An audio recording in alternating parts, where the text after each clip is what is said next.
All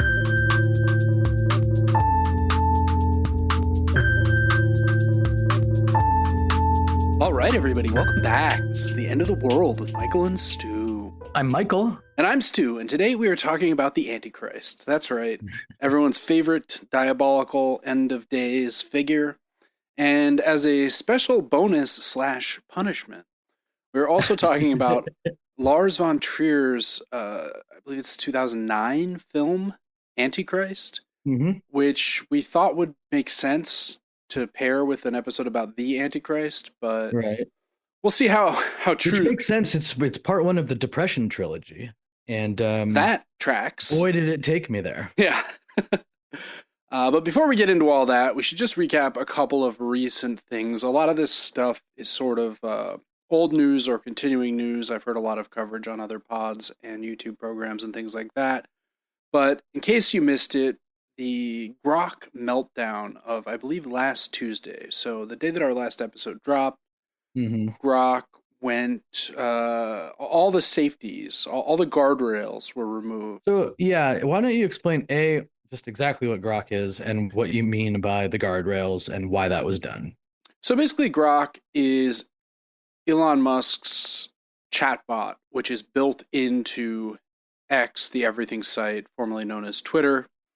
And you may be familiar with it in the replies to any post on Twitter where people are saying, Grok, is this true? They're kind of using it as an automatic verification system, which is foolish because, as we know and have talked about many times, AI is not in any way reliable. Sure.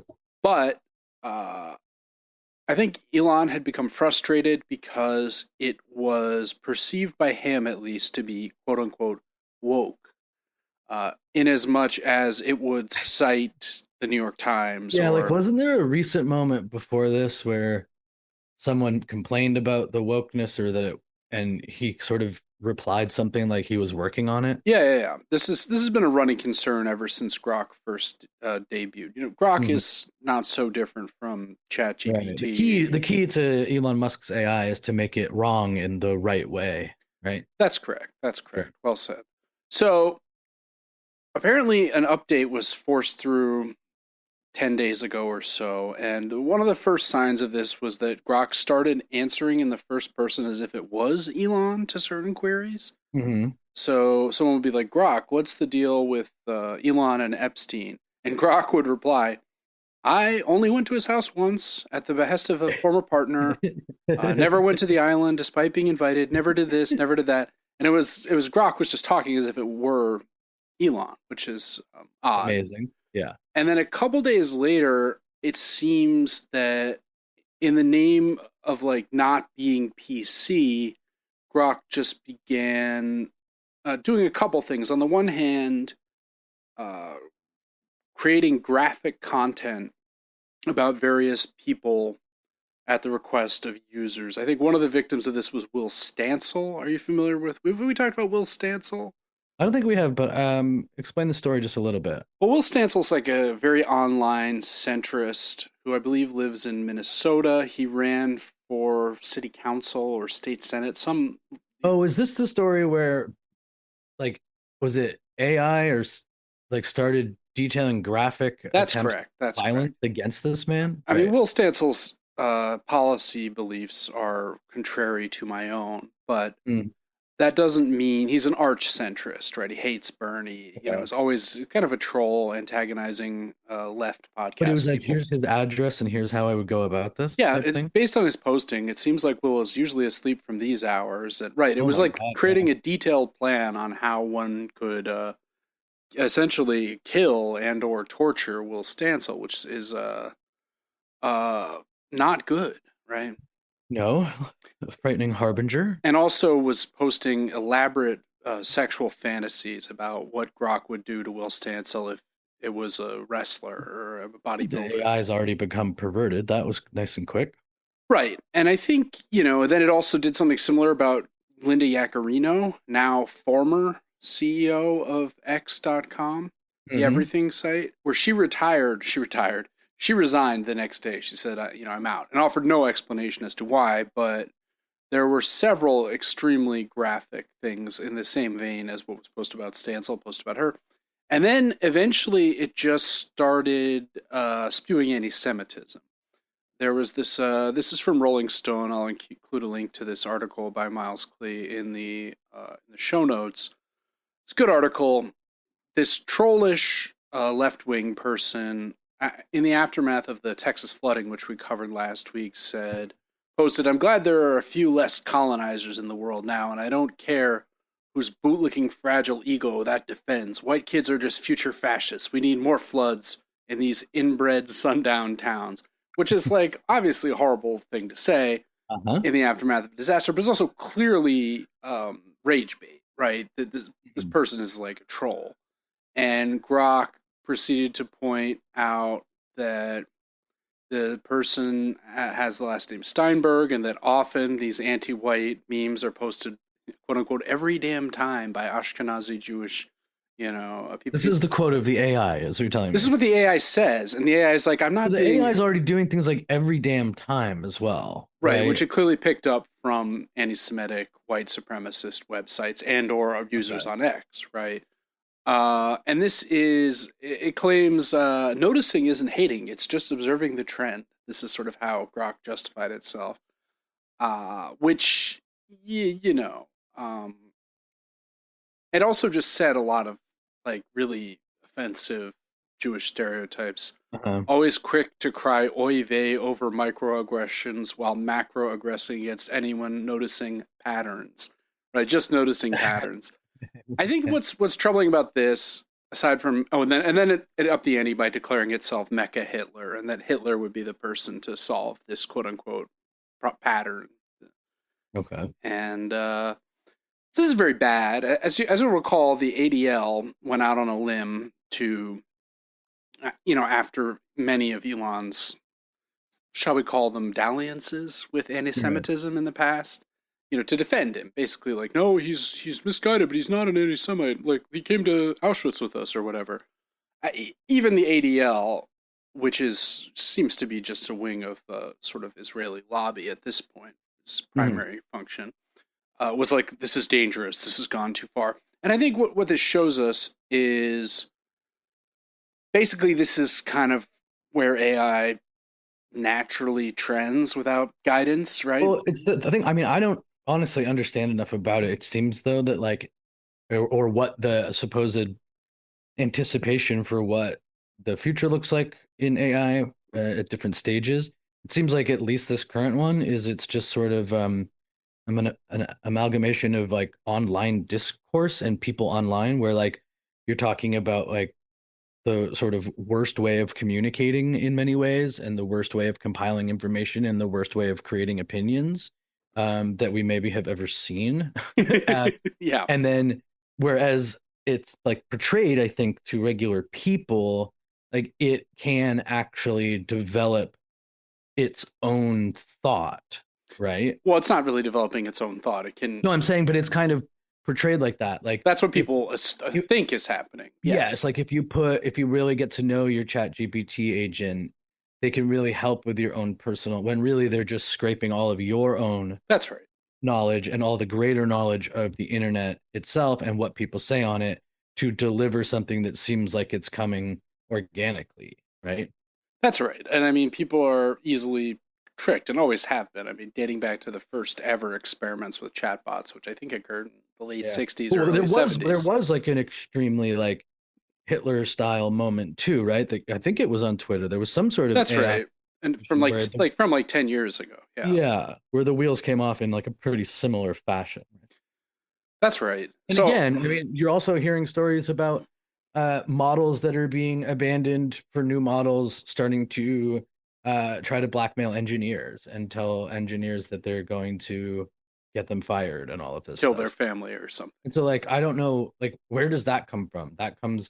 Does the AI think to itself, like, this is how I have seen other people act online? No, I mean, the AI does not think anything to itself, but the AI... So then how does the AI make that, like, statement? Presumably it's learned from the behavior of its source material, that, like, when X thing happens... It's time to self-preserve. Y thing happens. Yeah. Here are some ways to self-preserve. That's right. One of them is blackmail. I mean, one of the big problems with all of this, of course, is that still we're operating on the black box large language model. So we don't actually have any way of knowing what it is that's happening under the hood, so to speak. I think even the people that Right. create these models don't know because I'm writing an essay about this very complicated stuff, but basically it's a mystery. Like the chains of logic that it's using, or like the algorithmic chains that it's running to get to these solutions are Right. opaque even to the creator. Right. But Right. guidelines can be put in place to prevent it from like calling the CEO of posting pornographic content about the CEO of the company that runs it, right? Like Right. that could be. And everyone seems to have, predictions for how will play out, and many of them are very optimistic.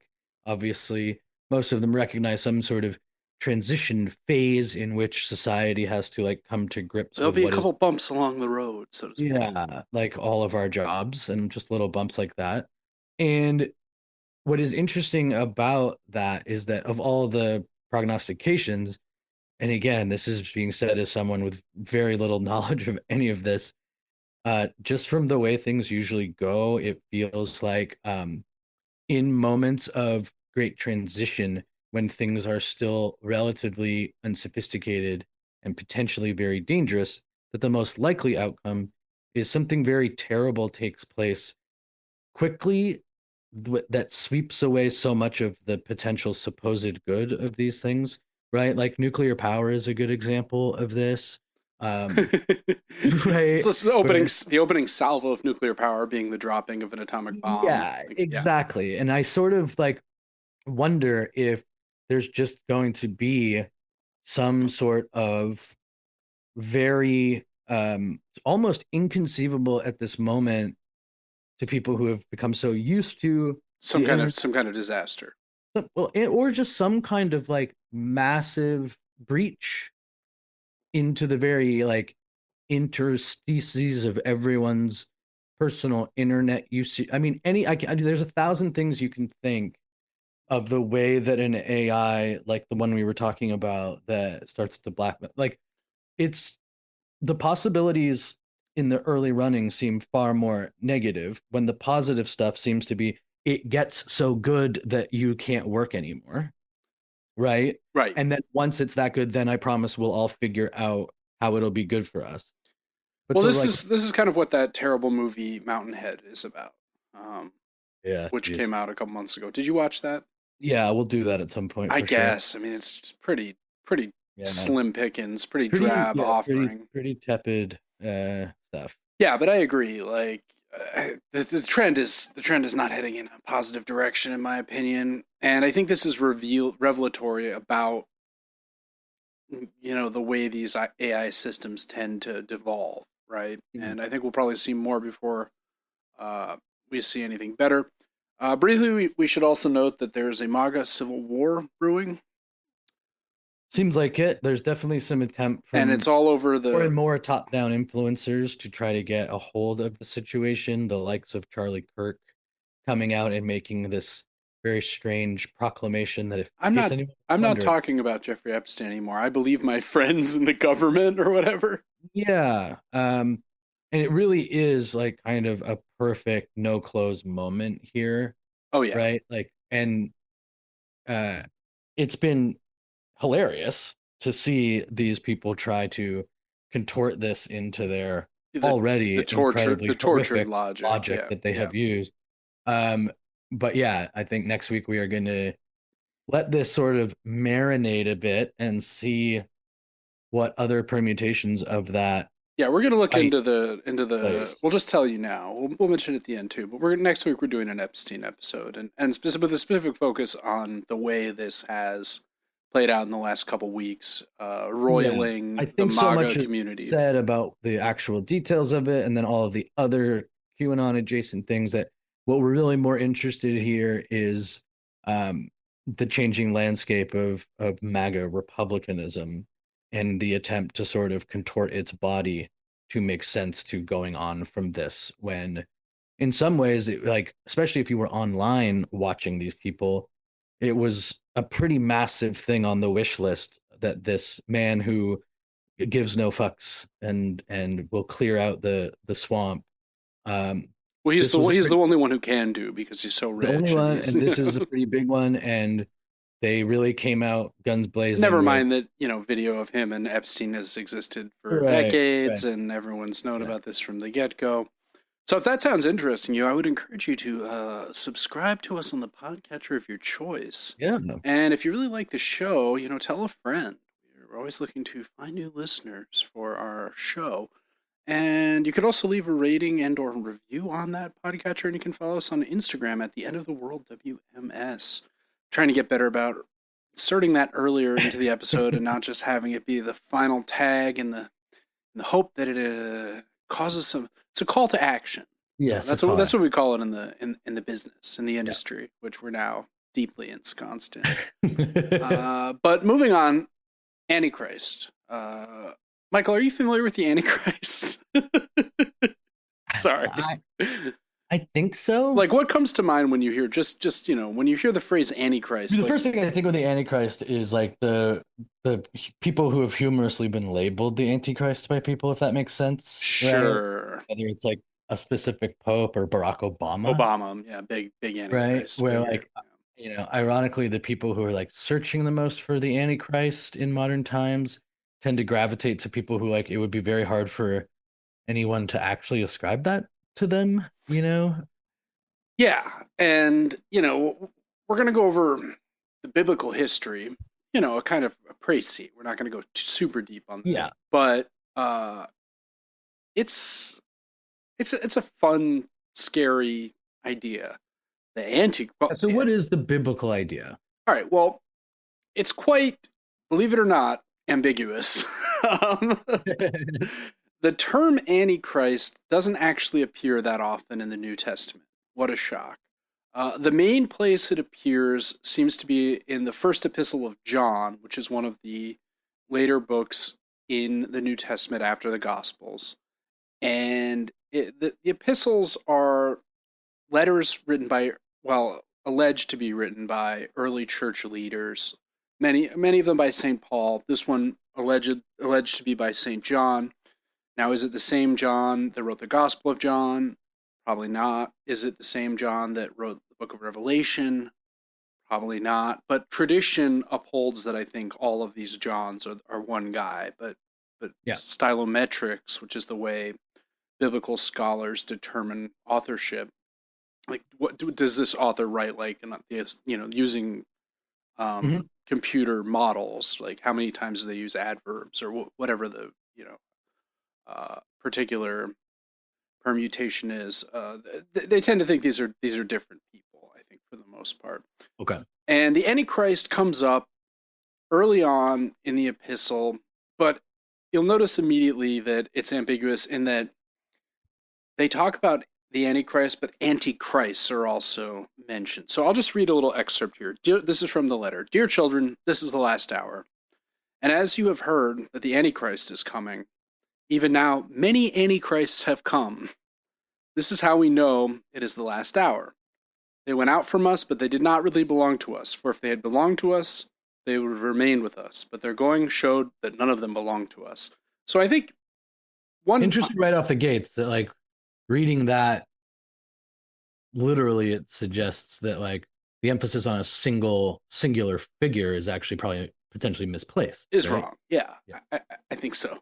And it also sort of implies that the Antichrist is not some equivalent to Christ, but like an evil version of Jesus, but rather just anyone that disagrees with Jesus, right? That's why I read the part after, even now many antichrists have come. So maybe there's some people who were in the early days of Christianity were like, yeah, Christianity, Jesus, right? And then the Romans came and were like, census time, if you're a Christian, we're going to behead you. And they said, what, Christians? I've never heard of this, right? So these antichrists are just apostates, people that feign belief but have left, and they no longer belong to the group of believing Christians. So that clarifies. So there is a clear through line there for people who by 2008 or 2009 were like, Obama is this secret Muslim, right? Who actually like says that he's Christian. and Right. That he's a kind of an apostate. right. To those people, he would qualify as an apostate, right? Definitely. I mean, Yeah. not that I can see how that possibly matters. Yeah. Like, there's another allusion in the second letter to the Thessalonians, which is alleged to be written by St. Paul. But as I said, stylometrics is kind of, there's a debate about this. Some people think it's one of Paul's associates. And this sort of predicts the coming of an antichrist in the more traditional sense that we think of it, like one kind of demonic guy. But that term is actually not used. So in the letter it says, "Let no one deceive you in any way, for that day will come that day will not come unless the rebellion comes first and the lawless one is revealed, the one destined for destruction. He opposes and exalts himself above every so-called God or object of worship, so that he takes his seat in the temple of God, declaring himself to be God." So this has more... This is the one where you can see a bit of a through line to people who have claimed a pope could be the Antichrist, right? Yeah, we'll talk about that shortly. Okay. This is a false messiah. Someone who's coming, he's taken over the church, he's sitting in the temple of God. There's much scholarly debate about whether the temple of God is the actual temple in Jerusalem from the time of Jesus, which of course, was destroyed. Although I guess if St. Paul actually wrote this letter, that didn't happen until after he was dead. But most people think that this letter is a little bit later. The temple has been destroyed by the Romans in 670, 71. And again... What was the line in the Obama speech about like the earth will heal, the seas will, do you remember this? Yeah, vaguely. I don't remember. It was like this very like big proclamation about the way the world had been saved. Do you remember this? Yeah. And I guess I can see that like if you believe this stuff. So you're getting Obama is the Antichrist pill. I'm getting that as we speak. so you're clarifying why these people could get from A to B here. Yeah. But I mean, as you yourself said, that this has been applied to many people. Yeah, I mean, it's throughout history. It's just that and in fact was applied, to do it to many people, right? Right. Now, just because there's ambiguity, that has not prevented people from, as we have already made clear, declaring that there is in fact one specific Antichrist whose coming is an important aspect of the end of the world in the book of Revelation. And this Antichrist is identified by some with the so-called beast of the sea from the book of Revelation. And I'll just read the passage where that happens, a little bit longer, but very psychedelic. "The dragon stood on the shore of the sea, and I saw a beast coming out of the sea. It had 10 horns and 7 heads, with 10 crowns on its horns, and on each head a blasphemous name. The beast I saw resembled a leopard, but had feet like those of a bear, and a mouth like that of a lion. The dragon gave the beast his power and his throne, and great authority. One of the heads of the beast seemed to have had a fatal wound, but the fatal wound had been healed. The whole world was filled with wonder and followed the beast. People worshipped the dragon because he had given authority to the beast. And they also worshipped the beast and asked, 'Who is like the beast? Who can wage war against it?' All inhabitants of the earth will worship the beast. All whose names have not been written in the Lamb's book of life, the Lamb who was slain for the creation of the world." So this is where, like, you get to the really serious... This is the most prophetic book in the New Testament, right? Yeah. Where figurative language is run amok. And you have these two figures. It's like there's the dragon, and then there's the beast, and the beast has 7 heads, but different horns. And it's just like... This is very open-ended, right? You could sort of say, oh, well, this leader who's come, who everyone loves, is the beast. Some people recently have even said that the popular YouTuber Mr. Beast is, in fact, the beast. That would be a little... Oh, yeah, it's okay. Quite a popular conspiracy theory. I'd say getting warmer. No, I'm kidding. Jimmy, as he's known to his fans like me. Yeah. So the beast was granted power by the equally mysterious dragon. It's going to rise to a position of total domination in the time before the return of Jesus, at which point he will be defeated, and those who have not remained faithful to JC will be purged from the earth. So, right, so if you're abandoning JC and falling for the beast, it's over. You're going to hell. Yeah. Game over for you. And now, speaking of, identifying leaders, going back to the time when Revelation. Yeah, what was like an early example? Nero. I mean, right away, people say it was Nero. This is also the beast who was identified with 666, right? Yep. And people have used gematria, which is the making numbers into letters that a lot of QAnon people are really into. That Nero Caesar, if you do gematria to that name, it adds up to 666, right? So people claim the number. I'm listening. It also adds up to so many other things, though. It's all just, that's too bad. Well, I mean, it's a stupid thing. Yes, I know. It's not real.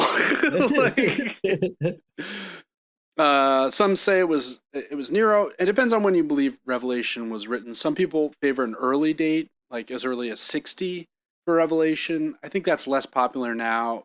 People think a little bit, 90 CE. So if it's 60, then it's Nero because he would have been the emperor. If it's 90, it's probably Domitian, who was the emperor then. Nero seems to have persecuted Christians. Domitian seems to have done the same. The extent of these persecutions are a little bit unclear. They tend to be really hyped up by Christians, but the hard evidence for it on the ground is not abundant. We're also talking about something that happened, 2,000 years ago. Yeah. And there are people today, right, that still try to actually piece this together to figure out who it might be. Millions of people. Yeah. Seventh-day Adventists, with David Koresh, the whole line of religion that we talked about in our David Koresh episode. People like that, they all believe in this kind of stuff. And one thing that's always bothered me about this is, basically, Christians believe that this Antichrist, the beast, has to come, and that it's a precondition for the return of Jesus, what they call the second coming. Never understood why it was the second coming. It's like the first coming, Jesus born in the manger. Second coming comes back to life after the crucifixion. Wouldn't this be the third coming? Am I crazy? Does that make sense to you? Okay, the question, when he came back, he was in a body? Is that right? Doubting Thomas touched his wounds. That's correct. Right. So then he goes to hell. He rescues the people who were not sinners, who died before he arose. And I mean, it sounds like a third coming. But here's the thing. I just don't think that pops. No. Second coming is just so. Second coming is just an incredible. I mean, it stood the test of time. It's a beautiful thing to say. The Yeats poem. I mean, maybe we should look at other. Maybe we'll do an episode where we look at other usages of the term "second coming" and break down what coming they actually are. Right, just for clarity's sake. Good. Now, where did this all get kind of codified? Because it's all quite ambiguous. Christianity is pretty loose-knit for the first 300 years or so of its existence.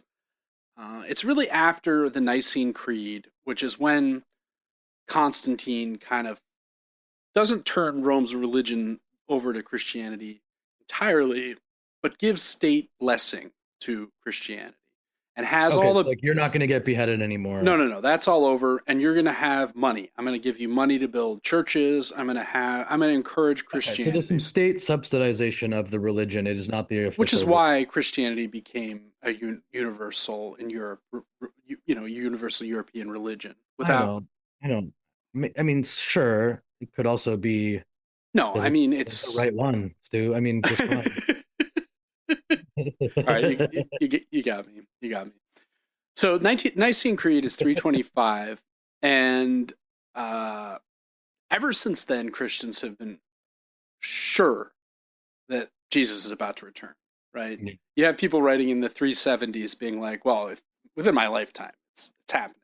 We all know this, right? 390, same thing. 410, same thing. 430, 450, to today, right? Everyone is always sure as Yates says, surely the second coming is at hand, right? They're like, I don't think the Red Sox and Cubs will ever win the World Series, but if there's one thing I do know, Christ is coming back in my life. Right. And now we in both of our lifetimes we've seen the Cubs Both of those teams, and yet we haven't seen Jesus. Problem. yeah. I mean, amazing. Now there's a lot of debate about the specifics, about what is this beast, what is this dragon, what is that? Also, where will this happen? A lot of people maintain it will happen in Jerusalem, which is one of the main sources for evangelical support of the state of Israel, because they believe that the Temple of Solomon must be rebuilt on the site where it is in order for the beast to take over there, rule the world. Let me ask you a quick question, though, just been bringing it a bit forward. So are there any quote unquote supporters of Trump who believe this about Trump? Or is there someone that sort of like, do you know what I mean? Like who understand that the Antichrist is necessary and that Trump is this person?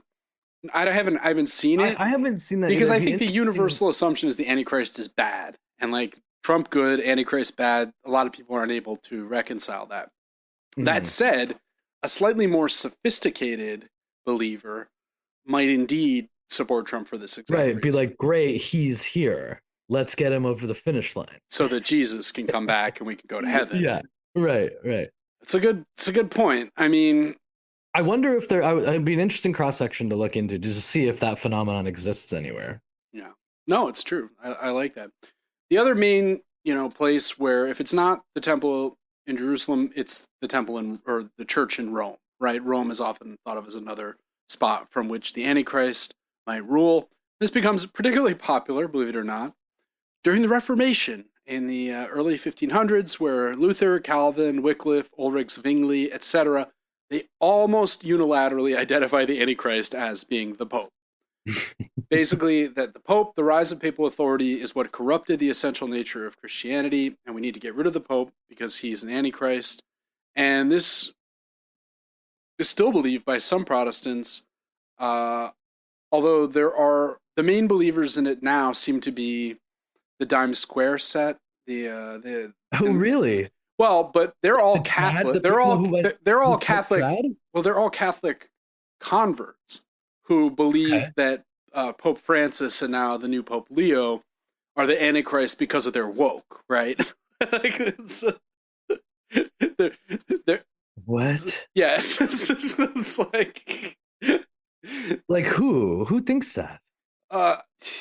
You can look at Mike Crumpler's Substack for more information on these people. Interesting. I find it. He writes about this. Yeah. Wow, the so-called that is amazing. The so-called Crump Stack. I've met Mike Crumpler when he first moved to New York. Very nice guy. He's a good writer too. I don't really want to know any more about these people and their social lives and their scene, but if you are curious, I like your work. God bless. I understand. You got to pay the bills. Got to pay the bills, etc. So, why does the Antichrist matter today? Because people believe that it's the necessary condition of the return of Christ, and without that, we can't have the rapture, the final war before the return of, for the dawning of Revelation. The other funny thing is that, in a lot of these visions, Jesus returns, and immediately the first thing Jesus does on returning, he kills the Antichrist. Interesting. What? Jesus comes with a sword, and he's like, "Hey, Antichrist," it's something a little antithetical about that. I think there's something extremely antithetical about this, but I guess he finally meets the moment with violence instead. Now, you went through and looked at a few historical people. Yeah, I just wanted to show just briefly, because I found it really interesting, the notes that, this is a pretty slim pickings in the Bible. Right? Yeah. You presented some of the main references to this thing. There aren't many. There aren't more of even more detail. There's no clear moment where St. Paul's like, guys, this is what's going to happen. Right. And so I wanted to get an idea of what the process looks like for someone who engages in, let's say, the rabbit hole that is the search for the Antichrist. Sure, right. Sure. And you obviously there's the Napoleon, right? there were Russians who thought he was. Oh, yeah. Okay? Got it. Hitler. I can see that. Stalin. I can see these connections. It'd be interesting if someone was like Mao is the Antichrist. Right. And you can again, with these loose justifications or signals from the Bible, you could very easily gravitate. There's a lot of evil people, and you could easily. There's a lot of powerful people who've done evil. Yes, I stumbled upon a book from, I believe it's 1988 was when it was published, by someone named Robert W. Fade, F-A-I-D, if anyone wants to read it. We did not read it for this, and we will not be reading it later for a future episode, but it is called Gorbachev, ! Has the real Antichrist come? That is the title of a very early use of like the Trump style, like exclamation point, right? Like 1988. Well, it's almost like a comic book, right? Like, yeah, like it could just say Gorbachev, colon. Yeah. Gorbachev dash if ChatGPT were writing. But this guy wanted to definitely, just as a scholar, be taken seriously enough. So he decided to go Gorbachev, ! Has the real Antichrist come? And I didn't read it, but I did find there is a review on Amazon if anyone wants to go check it out. And I also, interesting fact, just to talk about briefly, it's like I didn't realize that Amazon reviews from 2001 still could appear top of feed on today's Amazon. Kind of fun fact. Yeah. No, it's really good. So this is from 2001. It is unfortunately too long to read the whole thing, I think.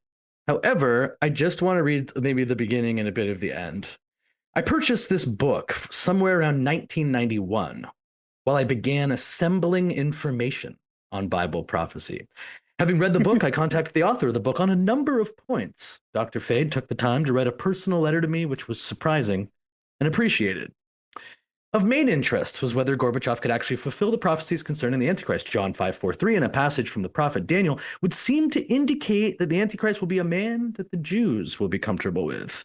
This would seem to preclude Russia, which has been an arch enemy of national Israel. Indeed, Moscow is a primary target of Israel's oft-denied nuclear weapons. The Samson option, Seymour Hersh cited, an amazing amalgamation of... Just great to see our friends, Hirsch. Hersh shows up. It's like proof in the pudding, Hersh says. And then it gets even more detailed. So it's like, again, it's this clutching at straws. It's amazing. Much of the conclusion is based on the prophecies of Ezekiel 38:39, or Russian invasion, blah, blah, blah, blah, blah, blah, blah. Goes on to explain the various things, the loose tying of Gorbachev's life and accomplishments or evils to the Antichrist. And then we get his take, which I just have to read. I do love it. So he's done his work. He's assembled his information. I still have my copy in my library.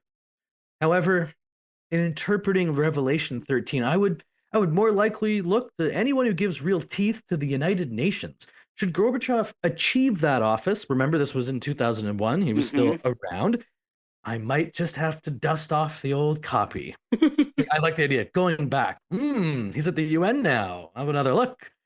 Nevertheless, anyone who looks at Jerusalem in the Daily News can have little doubt there will not be any real peace achieved in that area. Not a bad call. Not wrong so far. And then, just to be clear, for Gorbachev to be the Antichrist, he must be pivotal in providing a 7-year peace plan for Israel and Jerusalem. That is the key to understand the identity. Beautiful. I'm really glad you dug that up. Took me back. I mean, it's just like it is amazing that from what we have pulled today, we can go ... to 2001. Not only is the thing still being examined, like you said, despite the fact that there's one just around the corner since 300 for sure. And we're down, a guy like this can get down to the minutia of like, it's got to be a peace plan, it's got to be this place, and it's got to be this amount of time. I have just unlocked the key for you. Yeah. Everyone to work. There's something pretty fatal about his thinking, though. He's like, well, if he gets in at the UN, well, if you knew anything about the UN, which as a conspiracy theorist, you really ought to. It's kind of embarrassing.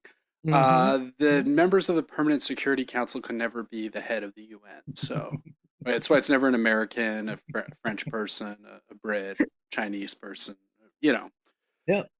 Anyway, really delightful. So why don't we quickly just talk about the movie of the same title that is not obviously an exact analogy at all for this, but yeah. So just Lars von Trier's 2009 film Antichrist, which stars Willem Dafoe and Charlotte Gainsbourg and no one else, I think. Oh, and a child, their child Yeah. who dies in the opening scene and It reappears sort of briefly. appears loosely throughout the.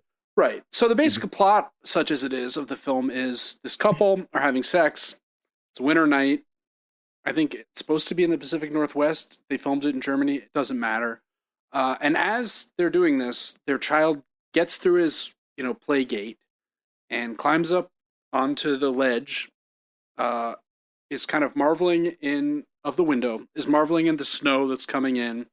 Parents don't notice because they're so busy having sex, and the child falls out the window and dies. Yeah. And that is a sort of Eric Clapton situation. That was not what was happening when Clapton's child fell out the window. There's pains by him to make clear that the sex is very good. Oh yeah. They're really having a good time. Enraptured, yeah. And after this, the Charlotte Gainsbourg character, the two characters don't have names. They're just the man and the woman. Begins to sort of fall into a kind of manic grief. She collapses at the funeral. She talks about having what her doctors say is atypical grief. Conveniently, though, her husband, Willem Dafoe, is a therapist.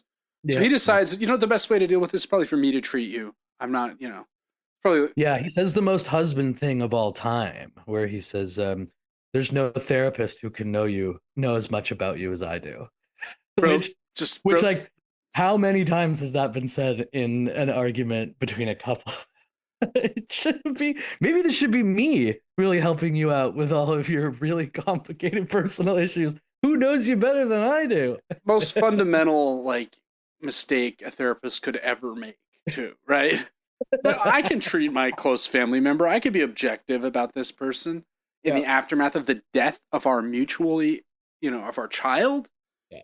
Anyway, she decides the best way to deal with her.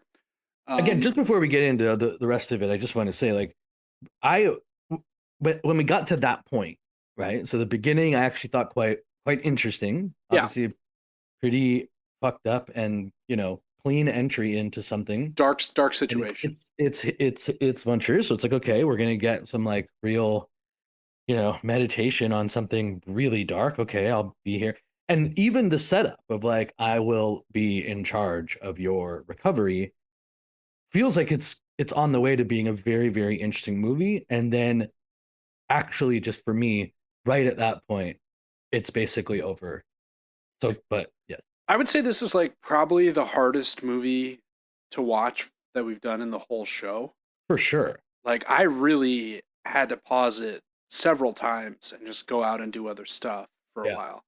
And really just the most unpleasant thing maybe I've ever seen, which I found to be not that rewarding, despite, I think that's the best way to describe the movie, is that you can go along with difficult movies like this, of course, if you feel some sort of purpose to it.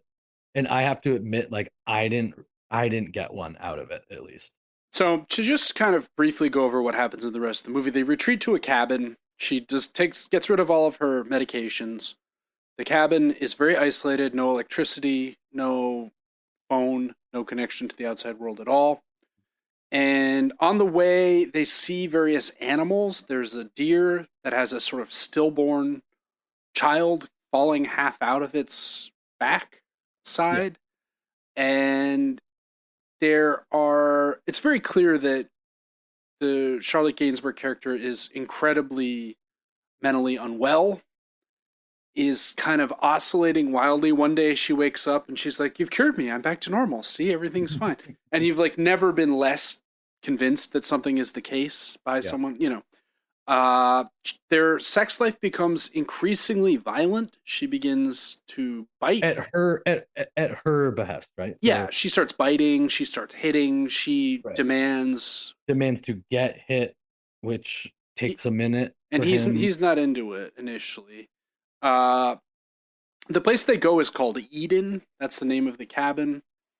And he's making this weird pyramid of fears diagram. And it just doesn't seem like there's any real coherent plan here. Hmm. And he starts to have these visions, right, where he envisions this. He goes out in the woods and you know, he sees this fox. We see another, like, we see a bird fall out of a tree, a baby gets covered quickly by ants, then gets taken up by a hawk. There's all these kind of just ominous, and one of the themes of the movie is that, like, the devil is nature, right? Yeah. That the natural world is evil, and Charlotte Gainsbourg is having the last time she was at the cabin, she was by herself with the now dead son, trying to finish her thesis, which is on the history of femicides, right? The Hmm. history of women murdered by men for essentially being women. Throughout history, so things like witch trials, other examples of kind of ritualistic killings from other cultures.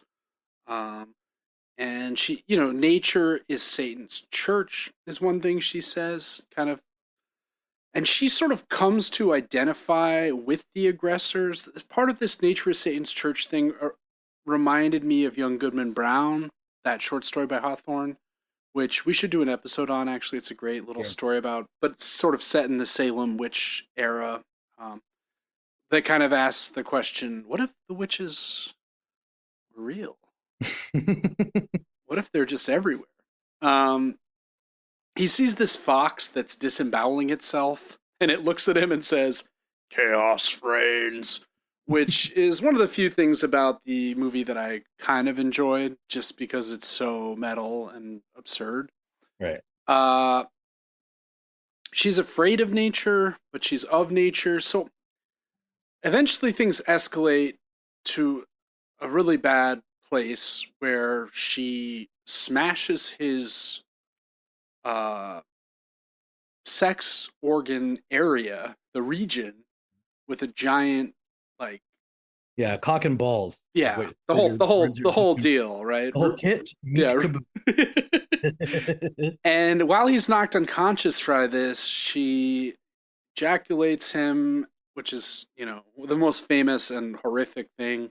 And then she bolts a grindstone through his leg and chucks the wrench used to tie it on. It's unclear why she's doing this. She hates him, Hmm. and he eventually escapes from her briefly by hiding in a foxhole, but he's located by a crow. The crow is like the other totemic animal. So we have the deer, the fox, and the crow are the kind of, we learn they're the sort of three wise men that visit the dark nativity that's happening here. It's a kind of anti-nativity in that instead of her bringing about the birth of the Messiah, they're looking at kind of dealing with the death of their child, right?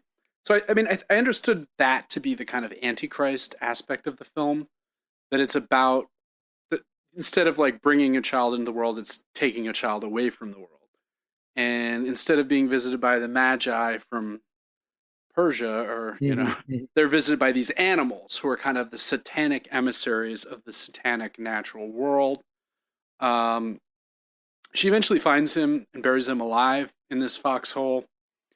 And she says, then she mutilates herself.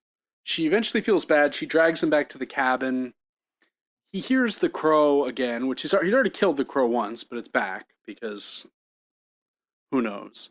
It's under the floorboards. He cracks it. He cracks into it, pulls out the wrench, and he manages to finally kind of unfasten the the stone that has literally been driven through his calf. Like, it's, and after he frees himself, uh, they notice the crow, the deer, and the fox are visiting the three beggars, she calls them, and she summons a hailstorm, which is something witches were alleged to have done, and he eventually just strangles her.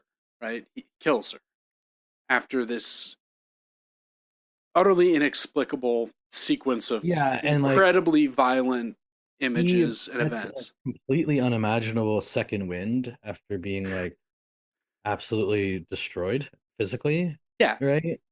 Not that much time seems to pass between he just sort of rallies for some reason. and then he kind of hikes up and out of the valley. Yeah, like what do you how? What does it make any I mean, sure, I guess it's dumb to like actually take it literally in this case, right? In Yeah, this I don't think this is the most realism oriented picture. yeah, that's right. He climbs out, and he reminded me of the. I don't know if anyone's seen the Led Zeppelin movie. The song remains the same. They have these little skits. There's one where Jimmy Page is the hermit Yes. on a mountaintop with a kind of staff and a cloak. He doesn't have a cloak, but he has that same kind of Page hermit. And as he's climbing, we see the victims of femicides tangled within the roots of all the trees in the area, uh, which is horrifying.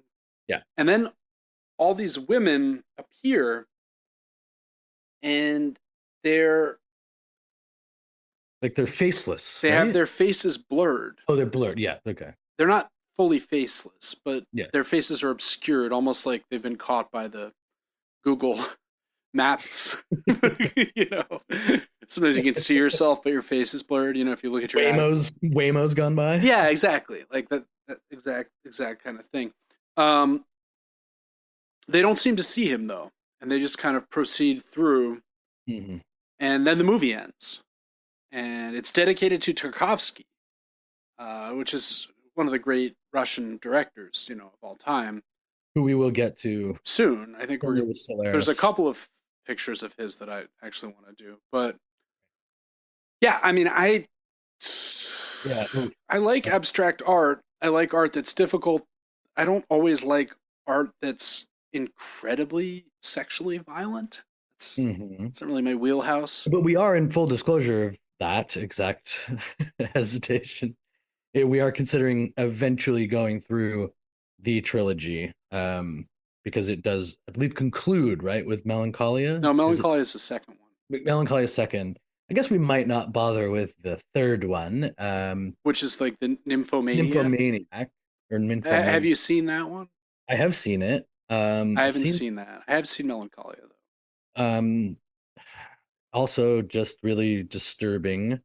There's far more of a story than Yeah, here. yeah. I mean, honestly, like you did a good job of explaining what was going on, but it really, in terms of not only just how difficult it is from a content perspective, it really is just a lot of the same thing going on bleakly over and over. So this cycle of a discussion about something, a sexual mania, a reaction to it by the husband that goes from anywhere from withdrawal or refusal to utter violence, a reaction to that episode that is often still sexual for her, Rinse, uh, repeat.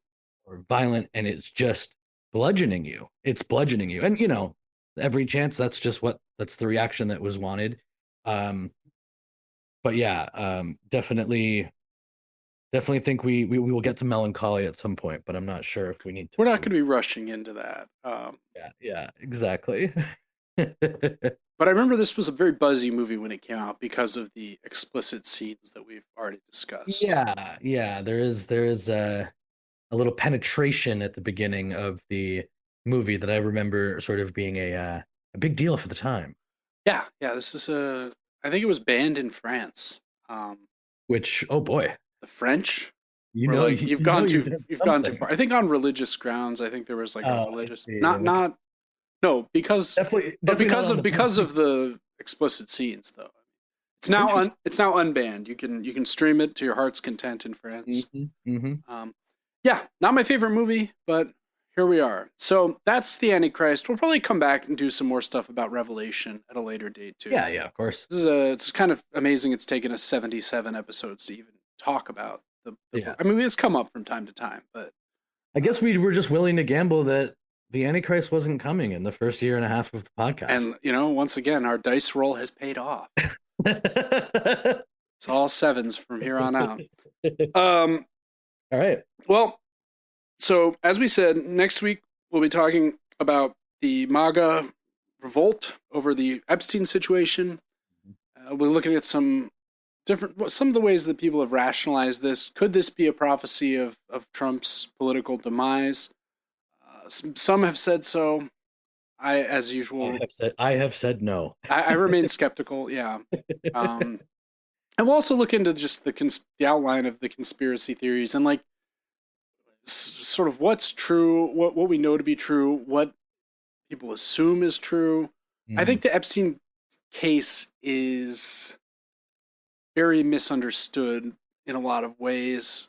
Or people, it's kind of the ambiguity surrounding it allows people to pile whatever they want into it, much like the JFK, much like 9/11, many of these other conspiracies. It's kind of rising to that. It's not quite. It is. I think it's almost JFK 9/11 tier as far as American. If it's not, it's definitely becoming the one of the time. Oh, that's what I mean. Yeah, like we may look back in 20 years and be like, oh, that was the third great conspiracy of our lifetime. Or I guess we weren't around for.